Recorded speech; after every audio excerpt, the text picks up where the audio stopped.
Magandang gabi, kapatid. Meron akong tanong sa'yo. May mga tao bang nakasakit sa'yo na hanggang ngayon ay may sama ng loob ka pa ring nararamdaman?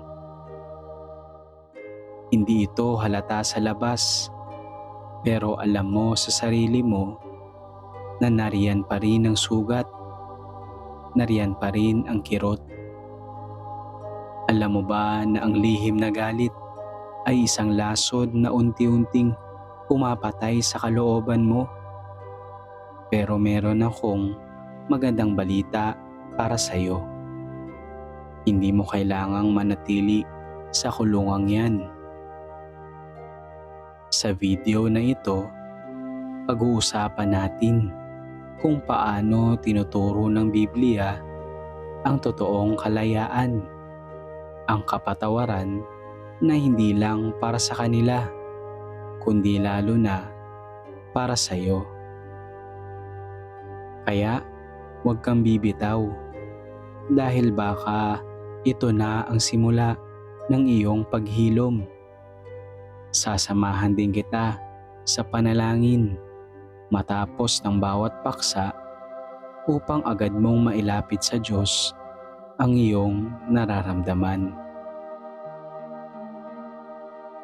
Bago tayo magsimula, inaanyayahan kitang makiisa sa comment section at ibahagi ang iyong testimonya at mga panalangin.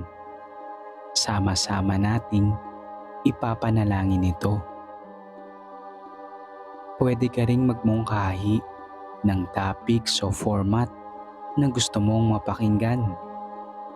Susubukan kong mag-reply at gawin ang narekomenda mo sa mga susunod nating ipapalabas.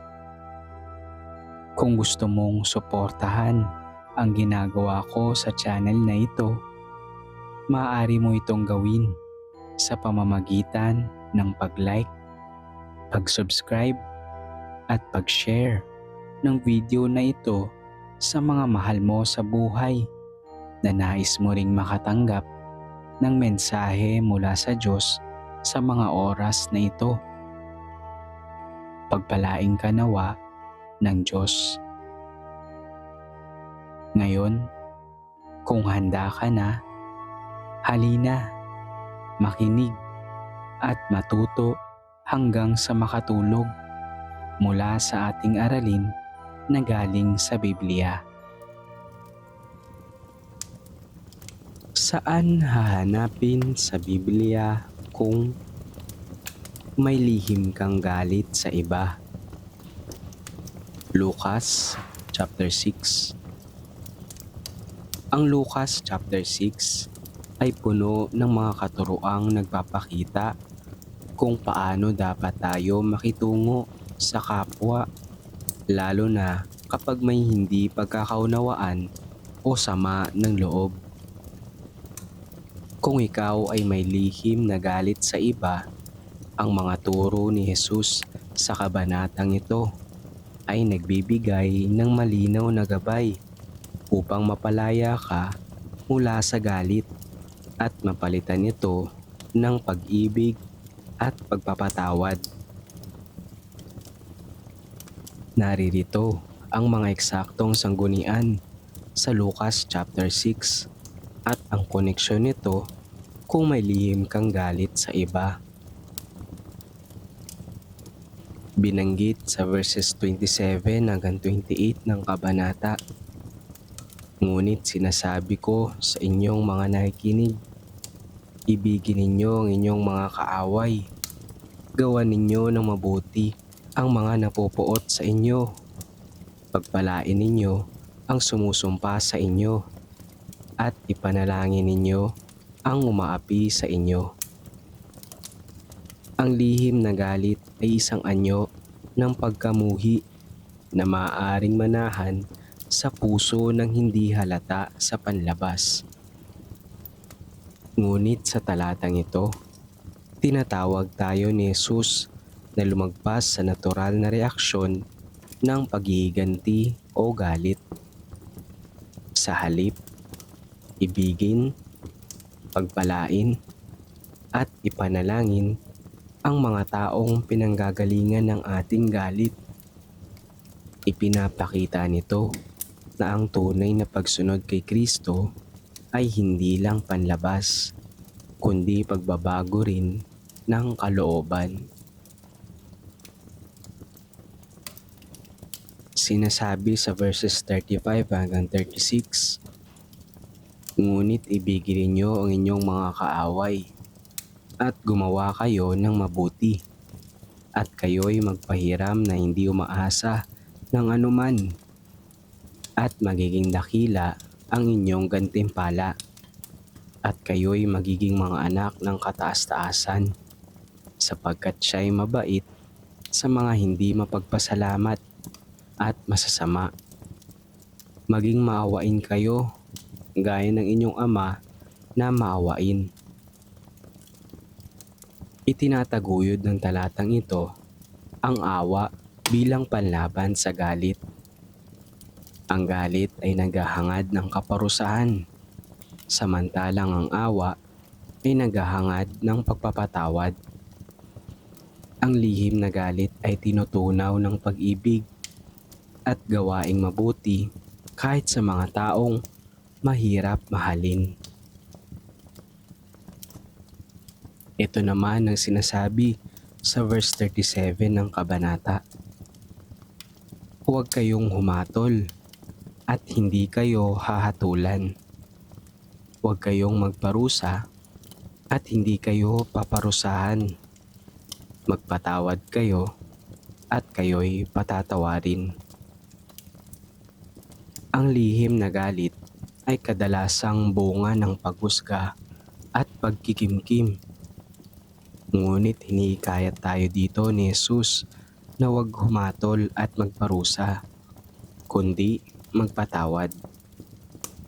Ang pagpapatawad ang susi upang malaya tayong makapagpatuloy sa buhay nang walang dalang poot.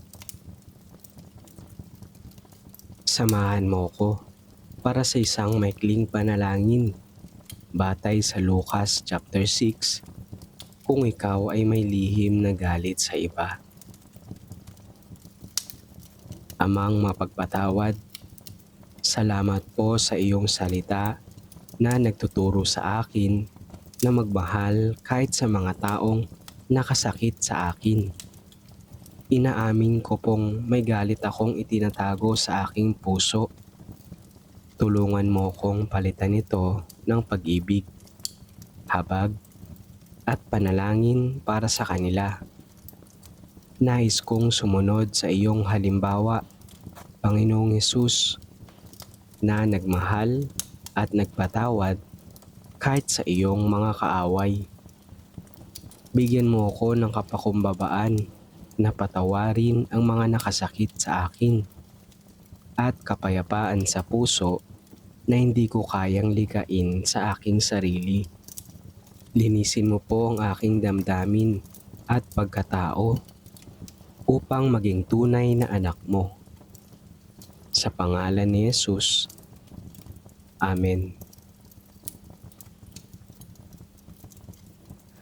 Ikalawang Korinto, chapter 4. Bagamat ang kabanatang ito ay hindi direktang tumatalakay sa galit, ito ay nagbibigay ng pananaw sa buhay Kristiyano na makakatulong sa pagproseso ng mga damdaming lihim gaya ng galit sa pamamagitan ng liwanag ng Ebanghelyo, pagpapakumbaba at pagtutok sa walang hanggang layunin ni Kristo.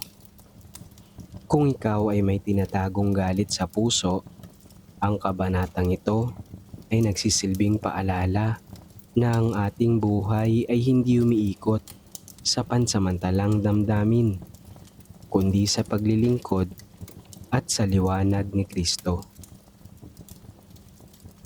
Naririto ang mga eksaktong sanggunian at koneksyon kung may lihim kang galit sa iba. Sabi sa verse 2 ng kabanata, "Ngunit itinakwil na namin ng mga bagay na kahiya-hiya at ginagawa sa lihim. Hindi kami lumalakad sa katusuhan ni binabaluktot ang salita ng Diyos, kundi sa pamamagitan ng hayag na pagpapahayag ng katotohanan ay inihaharap namin ang aming sarili sa budhi ng bawat tao sa harap ng Diyos. Ang galit na itinatago ay isang bagay na ginagawa sa lihim. Hinahamon tayo ng talatang ito na bitiwan ng anumang lihim na kasalanan o damdamin, kabilang na ang galit, at lumakad sa liwanag ng katotohanan. Ang katotohanan ito ay hindi lang ukol sa doktrina, kundi sa pamumuhay na tapat at malinaw sa harap ng Diyos at tao. Ito ang sinasabi sa verse 6 ng kabanata. Sapagkat ang Diyos na nagsabing, mula sa kadiliman ay magniningning ang liwanag, ay siyang nagbigay liwanag sa ating mga puso upang magkaroon ng kaalaman ng kaluwalhatian ng Diyos sa mukha ni Jesucristo. Ang galit ay isang uri ng kadiliman sa puso. Ngunit ang Diyos ay may kakayahang magbigay liwanag sa ating puso upang tayo'y makakita at magmahal gaya ng pagtingin ni Kristo. Kung may galit kang kinikimkim, kailangan mo ng ilaw ng Diyos sa puso para matunaw ang dilim nito. Sa 2 Korinto chapter 4 verse 7 ay ito ang sinasabi. Ngunit taglay namin ang kayamanang ito sa mga sisidlang lupa upang ang kataas-taasang kapangyarihan ay maging sa Diyos at hindi mula sa amin. Tayo ay mahina, marupok, madaling magkimkim ng galit, parang sisidlang lupa. Ngunit sa kabila nito, taglay natin ang kayamanang mula sa Diyos, kabilang na ang kapatawaran, kababaang loob, at liwanag. Hindi mo kailangang daigin ang galit sa sarili mong lakas, kundi sa kapangyarihan ng Diyos na nananahan sa iyo. Sa verses 16 hanggang 17 ay ito ang sinasabi. Kaya't hindi kami panghihinaan ng loob, kahit na ang aming panlabas na pagkatao ay nanghihina, ang aming panloob na pagkatao ay araw-araw na binabago. Sapagkat ang bahagya at panandaliang kapighatiang ito ay nagdudulot sa atin ng walang hanggang kaluwalhatian na walang kapantay. Ang galit ay karaniwang dulot ng mga kapighatian sa pakikitungo sa iba, mga sugat sa damdamin, pagtataksil, o pagkakait. Ngunit ang mga ito ay panandalian lamang kumpara sa kaluwalhatiang naghihintay. Kung patuloy mong pipiliing magpatawad at magtiwala sa Diyos, binabago niya ang iyong panloob na pagkatao. Samahan mo akong manalangin batay sa 2 Korinto chapter 4 kung may lihim kang galit sa iba. Panginoong Diyos, salamat po sa liwanag ng iyong salita. Inaamin ko pong may galit akong kinikimkim na hindi ko na kayang bitawan sa sarili kong lakas. Ngunit ikaw ang Diyos na nagpapaliwanag sa aking puso mula sa kadiliman. Bigyan mo po ako ng lakas upang itakwil ang galit na lihim kong dinadala. Linisin mo po ako at baguhin araw-araw ang aking kalooban upang maging kawangis ni Kristo sa kapatawaran, kababaang loob, at pag-ibig. Salamat dahil sa aking kahinaan, ang iyong kapangyarihan ay nahahayag. Sa halip na mangkimkim ng galit, nais kong maging sisidlan ng iyong biyaya at kapayapaan. Ito po ang aking dalangin. Sa pangalan ni Jesus. Amen. Efeso chapter 4. Ang Efeso chapter 4 ay isa sa pinakamalinaw na kabanata sa Bagong Tipan na nagtuturo kung paano mamuhay bilang isang bagong nilalang kay Kristo. Kasama na rito ang tamang pagkontrol sa galit. Kapag may lihim kang galit sa iba, ang Efeso chapter 4 ay nagbibigay ng mga praktikal at tuwirang utos upang mapalaya ka mula sa pagkakulong sa emosyon na ito. Naririto ang mga eksaktong sanggunian at koneksyon kung may lihim kang galit sa iba. Sa verses 26 hanggang 27 ay ito ang sinasabi. Magalit kayo, ngunit huwag kayong magkasala. Huwag hayaang lumubog ang araw na hindi kayo nakakapagpatawad. Nibigyan ng pagkakataon ang dyablo. Hindi kasalanan ng makaramdam ng galit, ngunit ang pagkikimkim nito ay nagiging daan ng kasalanan. Ang lihim na galit ay tila pintuan na binubuksan para sa dyablo upang sirain ang relasyon, kaisipan, at kapayapaan mo. Ang talatang ito ay malinaw na panawagan na huwag hayaang tumagal ang galit. Sa verses 29 hanggang 30 ay ito ang sinasabi. Huwag kayong magsalita ng masasamang salita, kundi ang mabubuti lamang na makakatulong sa ikatitibay ayon sa pangailangan upang makinabang ang mga nakikinig. At huwag ninyong bigatiin ng banal na espiritu ng Diyos. Ang galit na hindi nalulutas ay madalas nagbubunga ng mapanirang pananalita, kahit sa isipan lang o sa lihim. Ang epekto nito ay hindi lamang sa tao, kundi nakalulungkot ito sa Espiritu Santo na nananahan sa mga mananampalataya.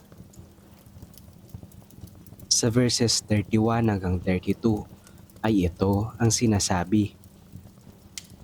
Alisin ninyo ang lahat ng kapaitan, galit, puot, sigawan, at paninirang puri, kasama ang lahat ng uri ng kasamaan.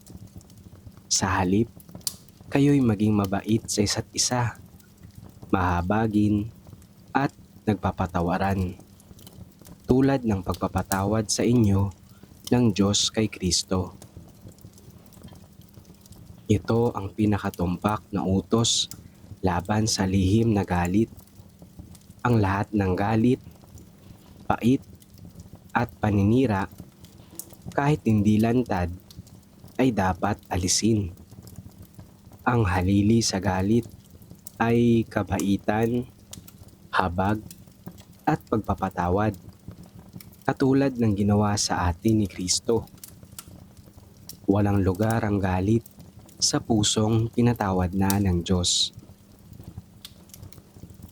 Samahan mo ko para sa isang maikling panalangin batay sa Efeso chapter 4 kung ikaw ay may lihim na galit sa iba.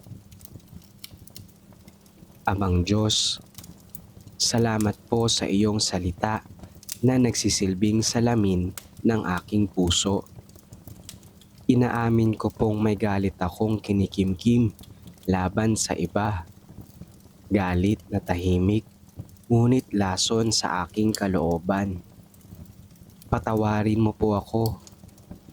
Huwag mong hayaang maibigay ko ang puwang sa kaaway dahil sa damdaming ito. Tulungan mo kong alisin ang kapaitan, puot, at paninira sa aking puso.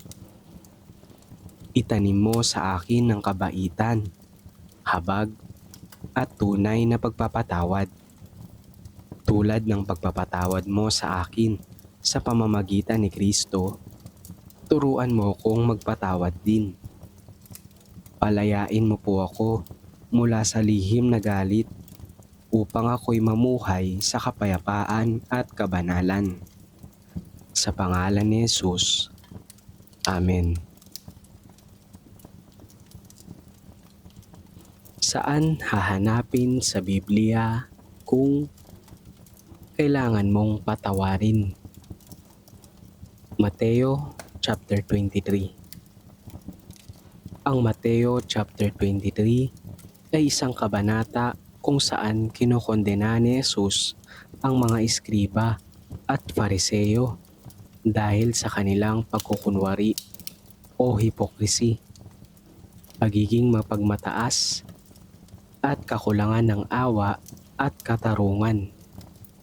Bagamat hindi tahasang tinatalakay ng kabanatang ito ang pagpapatawad bilang pangunahing paksa, may malalim itong koneksyon sa pangangailangang magpatawad dahil binibigyang diin ito ang kahalagahan ng loob kaysa sa panlabas na anyo, awa kaysa sa ritual, at pagpapakumbaba kaysa sa pagmamataas. Lahat ng ito ay pundasyon sa tunay na pagpapatawad. Naririto ang mga eksaktong sanggunian sa Mateo chapter 23 na may koneksyon sa kailangan mong patawarin. Sa verse 23 ay ito ang sinasabi, "Kahabag-habag kayo, mga tagapagturo ng kautusan at mga pariseyo, mga mapagkunwari. Nagbibigay kayo ng 10 bahagi ng maliliit na halamang tulad ng yerba buena, ruda, at linga.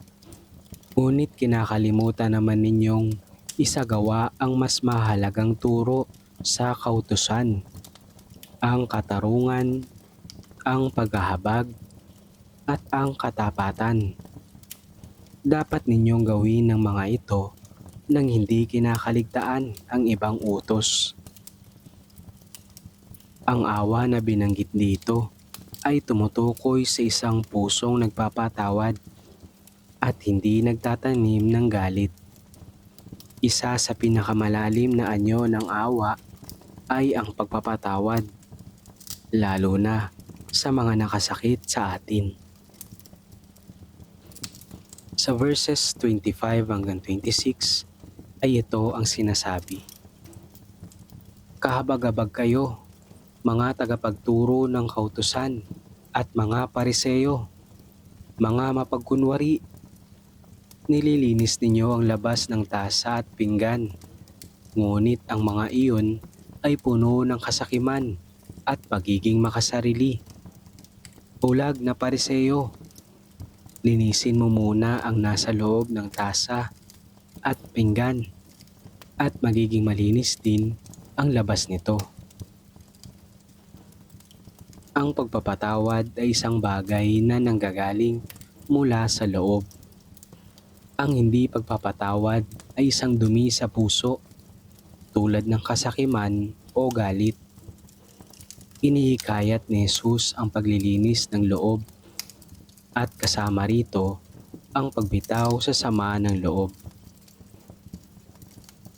Sa verse 28 ay ito ang sinasabi, "Ganyan-ganyan kayo, sa paningin ng tao'y mabubuti, ngunit ang totoo'y punong-puno kayo ng pagkukunwari at kasamaan." Maaaring ipakita ng tao na sila ay banal o relihiyoso, ngunit kung may kinikimkim silang galit o hindi nagpapatawad, hindi tunay na malinis ang kanilang puso. Ang pagpapatawad ay tanda ng isang pusong malaya at tapat sa Diyos. Ang kabuuan ng Mateo chapter 23 ay nagpapakita ng kabiguan ng mga relihiyosong lider sa pagbibigay ng awa at pagpapakumbaba na mahalagang salik sa pagpapatawad. Kung nais nating hindi maging mapagkunwari tulad nila, kailangan nating matutong magpatawad ng bukal sa loob bilang bunga ng tunay na kabanalan. Samahan mo ako para sa isang maikling panalangin batay sa Mateo chapter 23 sa tema ng pagpapatawad. Amang makapangyarihan, salamat po sa liwanag ng iyong salita.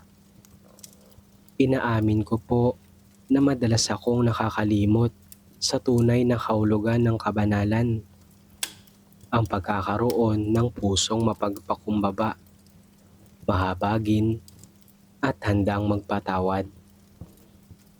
Tulungan mo kong huwag maging mapagkunwari na panlabas lamang ang pagsunod, kundi magbago mula sa puso. Panginoon, linisin mo ang aking loob mula sa galit, sama ng loob at paghihiganti. Turuan mo kong magpatawad tulad ng iyong pagpapatawad sa akin. Gawin mo kong daluyan ng iyong awa at pag-ibig. Sa pamamagitan ni Jesus na siyang huwaran ng tunay na kapatawaran, ako'y nananalangin. Amen. Lucas chapter 15. Ang Lucas chapter 15 ay isang kabanata na buong-buo ang tema ng pag-ibig, awa at pagpapatawad ng Diyos.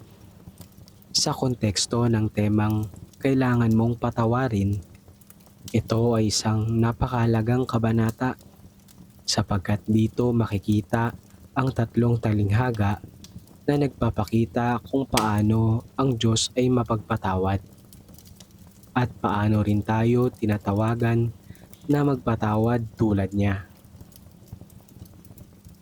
Naririto ang mga eksaktong sanggunian mula sa Lucas chapter 15 na may kinalaman sa pagpapatawad.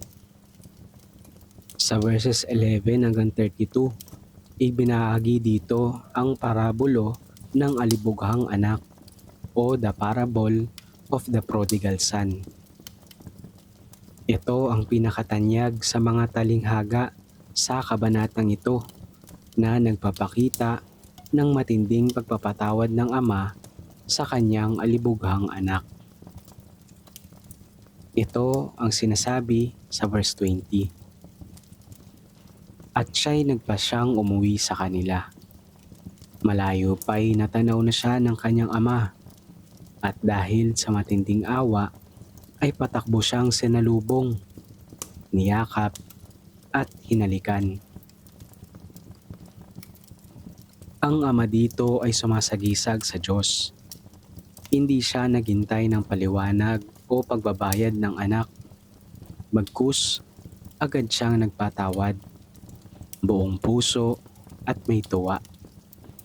Ipinapakita nito ang uri ng pagpapatawad na tayo rin ay inaasahang ibigay sa iba.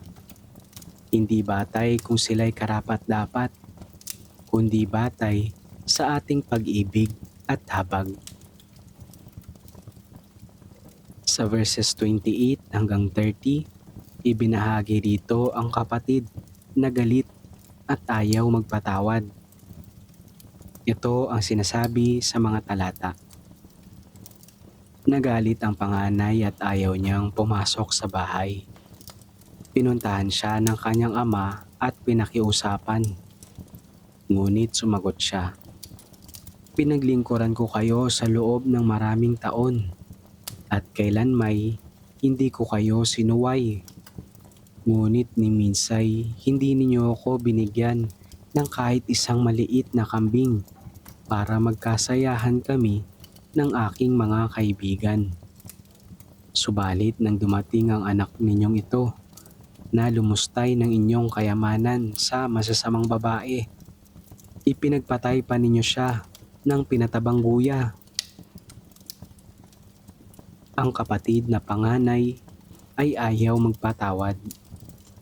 Kinikimkim niya ang sama ng loob, inggit at kawalan ng awa. Siya ang halimbawa ng taong nagtatanggol sa sariling kabutihan, ngunit kulang sa biyaya ng pagpapatawad. Tayo ay tinatawag na wag tularan ang kanyang puso. Sa verses 31 hanggang 32, ibinahagi dito ang tugon ng ama sa galit ng kanyang anak. Ito ang sinabi. Sumagot ang ama, "Anak, lagi kitang kapiling, at ang lahat ng aking ari-arian ay sa iyo. Nararapat lang na tayo'y magsaya at magdiwang, sapagkat namatay na ang kapatid mo, ngunit nabuhay. Nawala, ngunit muling natagpuan." Dito nililinaw ng ama na ang pagpapatawad ay hindi pagkawala ng katarungan, kundi pagsasabuhay ng habag. Ang tunay na kagalakan ay makikita sa panunumbalik ng relasyon, hindi sa pag-iiganti. Naririto ang buod ng koneksyon ng Lucas chapter 15 sa pagpapatawad. Ang ama sa talinghaga ang larawan ng buong pusong pagpapatawad ng Diyos. Ang alibughang anak naman ay larawan ng taong nangailangan ng kapatawaran. Ang panganay na anak ay babala sa atin na huwag maging mapait at makasarili sa pagbibigay ng kapatawaran. At tayong lahat ay tinatawag na maging katulad ng ama, magpatawad ng maluwag sa kalooban. Samahan mo ko para sa isang maikling panalangin batay sa Lucas chapter 15 kung kailangan mong magpatawad. Aming mapagpatawad na Ama, salamat po sa iyong walang hanggang habag at pagtanggap sa akin kahit ako'y nagkasala. Nakikita ko po ang iyong pusong bukas palad sa pagpapatawad, tulad ng ama sa talinghaga. Turuan mo kong lumambot ang puso at alisin ang galit, inggit o sama ng loob na aking kinikimkim. Ayaw ko pong maging tulad ng kapatid na ayaw magpatawad. Nais ko maging katulad mo, mahabagin, handang umunawa, at may pusong tumatanggap. Tulungan mo akong magpatawad sa mga nakasakit sa akin. Palitan mo ng kapayapaan ang kirot at ng pag-ibig ang hinanakit. Sa pangalan ni Jesus, ang pinakadakilang halimbawa ng kapatawaran, ako'y nananalangin. Amen. Philemon chapter 1. Ang buong aklat ng Philemon ay isang makapangyarihang halimbawa ng tunay na pagpapatawad at pagbabalik loob. Ito ay sinulat ni Apostol Pablo kay Philemon, isang leader sa simbahan, tungkol sa isang tumakas na alipin na si Onesimo, na ngayon ay naging kapatid kay Kristo. Ang tema ng kailangan mong patawarin ay nasa puso ng buong liham ni Pablo kay Philemon. Hindi lamang bilang mungkahi, kundi bilang isang personal na apela batay sa pananampalataya, pagmamahal, at panibagong pagkakakilanlan kay Kristo. Naririto ang mga eksaktong sanggunian mula sa aklat ng Filemon na may koneksyon sa kailangan mong patawarin. Sa verses 10 hanggang 11 ay ito ang sinasabi. Ipinakikiusap ko sa iyo ang aking anak na si Onesimo na naging anak ko habang ako'y narito sa bilangguan. Noong unay hindi siya naging kapaki-pakinabang sa iyo, ngunit ngayon ay kapaki-pakinabang na sa iyo at sa akin.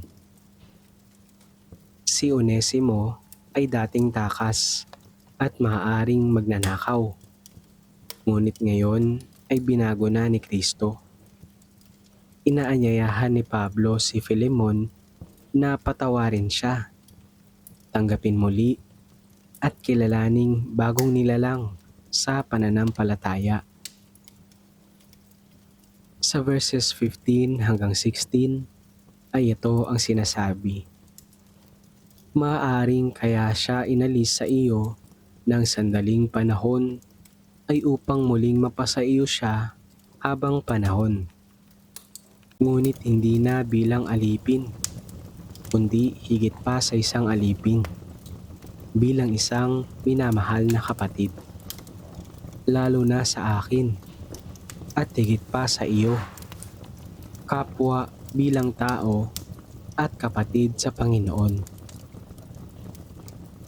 Ang pagbabalik ni Onesimo ay hindi lang pisikal. Ito ay pagpapatawad at pagbabalik loob sa relasyon. Si Pablo ay humihiling hindi lamang ng normal na pagtanggap, kundi ang pagtanggap ng may dangal at pagmamahal. Ipinapaalala nito na ang tunay na pagpapatawad ay may kasamang pagturing mula sa taong pinatawad bilang kapantay. Sa verses 17 hanggang 18 ay ito ang sinasabi. Kaya't kung ako'y itinuturing mong kaibigan, tanggapin mo siya na gaya ng pagtanggap mo sa akin. Kung siya'y may nagawang pagkakasala sa iyo o may utang na dapat bayaran, ako na ang mananagot. Si Pablo ay nagmumungkahi ng pagtalikod sa pagiganti o paghabol sa bayad. Isinasaloob niya ang mismong puso ng Ebanghelyo, ang pagbabayad ng kasalanan ng iba sa pamamagitan ng habag. Ito ay larawan ng pagpapatawad na may sakripisyo, tulad ng ginawa ni Kristo para sa atin. Naririto ang buod ng koneksyon ng aklat ng Filemon sa pagpapatawad. Ang aklat ay isang personal at konkretong halimbawa ng pagpapatawad sa isang taong nagkasala. Ipinapakita nito na ang pananampalataya kay Kristo ay dapat umakay sa pagbabagong loob at pagbabagong ugnayan.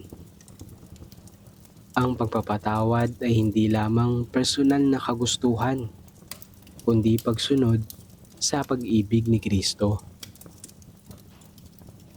Samahan mo ko para sa isang maikling panalangin batay sa aklat ng Filemon kung kailangan mong patawarin. Panginoong Diyos, salamat po sa iyong halimbawa ng pagpapatawad sa pamamagitan ni Kristo, na siyang umako ng aming pagkakautang upang kami mapalaya. Tulungan mo kong maging katulad mo, mapagpakumbaba, bukas ang puso, at handang magpatawad. Kung may mga taong nakasakit sa akin, turuan mo kong makita sila sa liwanag ng iyong biyaya, hindi ayon sa kanilang nakaraan, kundi ayon sa pagbabagong maaari mong gawin sa kanilang buhay.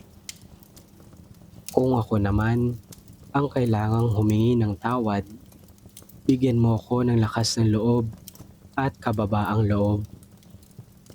Nais kong maging tagapamagitan ng kapayapaan, gaya ni Pablo kay Filemon, at maging kasangkapan ng pagbabalik loob sa mga relasyon.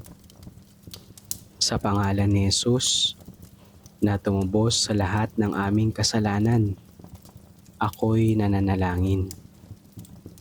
Amen. Alam mo ba na iniibig ka ng Diyos? Sabi sa Juan chapter 3 verse 16, sapagkat gayon na lamang ang pag-ibig ng Diyos sa sangkatauhan, kaya't ibinigay niya ang kanyang kaisa-isang anak upang ang sino mang sumampalataya sa kanya ay hindi mapahamak kundi magkaroon ng buhay na walang hanggan. Sabi sa Roma chapter 5 verse 8, ngunit pinatunayan ng Diyos ang kanyang pag-ibig sa atin nang mamatay si Kristo para sa atin noong tayo'y makasalanan pa. Kaso, may problema. Lahat ay makasalanan. Sabi sa Roma chapter 3 verse 23, sapagkat ang lahat ay nagkasala at walang sino mang nakaabot sa kaluwalhatian ng Diyos. Sabi sa Roma chapter 3 verse 10, ayon sa nasusulat, walang matuwid, wala kahit isa. Ang lunas ng Diyos sa kasalanan. Sabi sa Roma chapter 6 verse 23, sapagkat kamatayan ang kabayaran ng kasalanan, ngunit ang walang bayad na kaloob ng Diyos ay buhay na walang hanggan sa pamamagitan ni Kristo Jesus na ating Panginoon. Sabi sa Juan chapter 1 verse 12, subalit ang lahat ng tumanggap at sumampalataya sa Kanya ay binigyan niya ng karapatang maging mga anak ng Diyos. Sabi sa unang Korinto chapter 15 verse 3 to 4, sapagkat ibinigay ko sa inyo bilang pinakamahalaga sa lahat ang tinanggap ko rin, na si Kristo'y namatay dahil sa ating mga kasalanan tulad ng sinasabi sa kasulatan. Inilibing siya at muling nabuhay sa ikatlong araw tulad din ng sinasabi sa kasulatan. Lahat ay maaaring maligtas. Sabi sa Pahayag chapter 3 verse 20, tingnan mo, nakatayo ako at kumakatok sa pintuan. Kung di ring gininuman ng aking tinig at bubuksan ng pinto, papasok ako at kakain akong kasalo niya. Sabi sa Roma chapter 10 verse 13, dahil sinasabi sa kasulatan, maliligtas ang lahat ng tumatawag sa pangalan ng Panginoon. Gusto mo bang tanggapin si Jesus bilang sarili mong Panginoon at tagapagligtas? Kung gayon, samahan mo ako sa panalangin. Panginoong Jesus, inaamin kong ako'y makasalanan at nangangailangan ng iyong kapatawaran. Naniniwala akong namatay ka para sa aking mga kasalanan. Inaanyayahan kita ngayong pumasok sa aking puso at buhay. Nananalig ako sa iyo bilang aking tagapagligtas at nangangakong susunod sa iyo bilang Panginoon ng aking buhay. Amen. Ito ang katiyakan ng isang mananampalataya. Sabi sa Roma chapter 10 verse 9, kung ipahahayag ng iyong bibig na si Jesus ay Panginoon at buong puso kang sasampalataya na siya'y muling binuhay ng Diyos, maliligtas ka. Sabi sa Juan, chapter 5, verse 24. Pakatandaan ninyo, ang nakikinig sa aking salita at sumasampalataya sa nagsugo sa akin ay may buhay na walang hanggan. Hindi na siya hatulan, kundi nakatawid na siya sa buhay mula sa kamatayan. Sabi sa Juan, chapter 20, verse 31. Ngunit ang mga nakasulat dito ay isinulat upang kayo'y sumampalataya na si Jesus ang Kristo, ang anak ng Diyos, at sa pagsampalatayang iyon ay magkaroon kayo ng buhay sa pamamagitan niya.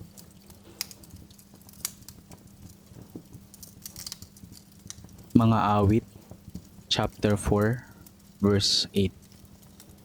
Sa aking pagiga, nakakatulog ng mahimbing, pagkat ikaw, Yahweh, ang nag-iingat sa akin. Kawikaan, chapter 3, verses 24 to 26. Sa lahat ng iyong lakad, wala kang aalalahanin, at lahat ng pagtulog mo ay masarap at mahimbing. Kahit hampas nitong bagyo ay dumating ng biglaan, hindi ka mababagabag tulad ng mga mangmang. Pagkat tiwala kang si Yahweh ang kaagapay mo, at di niya hahayaang sa bitag ikay masilo. Mga ngaral, chapter 5, verse 12. Mahimbing ang tulog ng isang manggagawa, marami man o kaunti ang kanyang pagkain. Ngunit ang mayaman ay hindi man lamang dalawin ng antok. Mateo chapter 8, verses 24 to 26. Habang sila'y naglalayag sa lawa, si Jesus ay natutulog. Biglang bumugso ang isang malakas na unos at halos matabunan ng mga alon ang bangka. Kaya nilapitan nila ng mga alagad si Jesus at ginising. Panginoon, iligtas ninyo kami, mamamatay kami, sabi nila. Ngunit sinabi niya sa kanila, bakit kayo natatakot? Napakaliit naman ng inyong pananampalataya. Bumangon siya, pinatigil ang hangin at ang mga alon, at bumuti ang panahon.